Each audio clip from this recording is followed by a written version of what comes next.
Hey guys, it's Alyssa from Alyssa's Bake Shop, and today I'm going to show you how to make these easy braided heart cookies using American buttercream. I'm using my American buttercream recipe, which I'll put a link for down below, and today I'm going to be using a number 18, a Teco tip, and Americolor food gel dye, which I love to use because it's really vibrant and you really don't need too much. So first, let's get started by preparing 3 piping bags, and you want to make sure that you have couplers attached, or if you have 3 number 18 Ateco tips, you can go ahead and just add those tips to the bag. And I will have a video on how to use a coupler if you are unsure. So I'm going to take about a third to half a cup of buttercream. I'm not going to dye it, and I'm just going to put it into one of the prepared bags. And you can use a clip, but sometimes I just like to tie the bag like this. I'm going to add our number 18 tip onto the white buttercream. This is an open star tip, and I really like using this size, but if you have something similar, you can definitely go ahead and use that open star. In a bowl, I added about 1.5 to 2 cups of our buttercream, and I'm going to just dye it first using 1 drop of electric pink food gel dye. And I don't know about you, but mixing colors is one of my least favorite parts about buttercream, but it's okay. So once that's done, I'm going to just add about a third a cup into our second prepared piping bag, and then I'm going to set that aside. In the same bowl with the light pink buttercream, I'm going to add a drop of our fuchsia color. I really use this color, so that's why I wanted to try it out for this design, because it's a really nice, pretty pink purple color. Now, the reason why I'm adding a drop into the light pink buttercream instead of some new white buttercream is because, one, it saves me time and it saves me a dish to wash. And yes, sometimes I am lazy, but also it makes your colors very cohesive. So I like to do this method, and I'll do this with royal icing, with buttercream, with any type of frosting, and it just kind of helps the palette to be the same, although I wouldn't really try this with any colors that aren't in the same color family. I'm going to scoop about a third a cup into our third prepared piping bag, and then we're going to be ready to start piping our designs. This design starts with white buttercream first, so make sure you have your number 18 tip on that prepared white buttercream bag. So I have all of my cookies laid out, so that way I can just pipe from one to the other to the other, so it really helps if you have all of the cookies ready to go. Now I'm going to hold the bag at sort of a 45-degree angle and just gently start to pipe out our heart design, and I'll show you a close-up.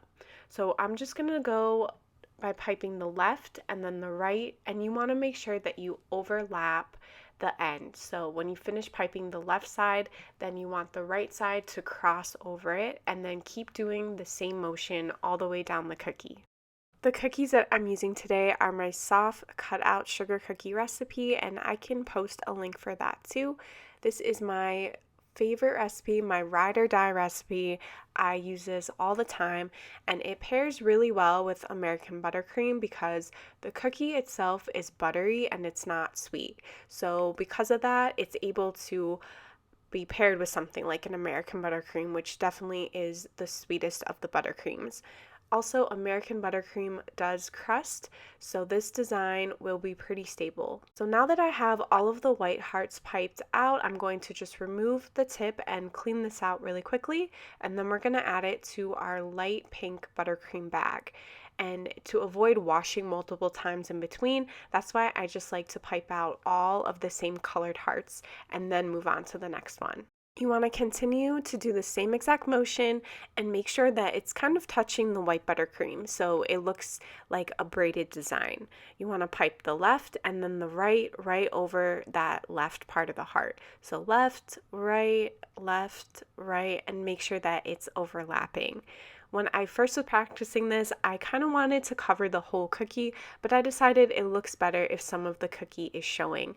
You want to clean the piping tip and then add it to the fuchsia bag, and we're just going to continue doing the same exact design, making sure that the fuchsia touches the pink so that it gives a nice tight heart braid effect. If you wanted to give these cookies as a gift, make sure that they completely crust over before transferring them to a cellophane bag. And you can also tie the bag with a ribbon, which is a really nice gesture. If you want to freeze the cookies, you can put them in an airtight container and make sure to put some wax paper in between the layers. When you go to defrost the cookies, sometimes they can get a little stuck together, so the wax paper helps for that protection. And now that we have the fuchsia piped on, I'm going to move on to our last little braided hearts here, and I'm going back to the white. And I feel like it just looks so cute with the white on either side, and I'm really happy with how these turned out because I didn't really have much of a vision going into this. I just kind of winged it, and you know what? Sometimes that works out. Now the cookies are complete, but if you know me, you know that I like to always add edible glitter onto things. This is completely optional. You can leave them as is, but I decided to spray some of this silvery edible glitter. And this is my favorite pump. I've tried about 3 or 4, and this one just is the easiest to use. It doesn't get clogged. I love this one, and that's it. I feel like the glitter just really ties it together, especially if these are for Valentine's Day. It gives it a nice cutesy girly final look, and then it's time to eat them. So thanks guys for watching this video, and I will see you in the next one.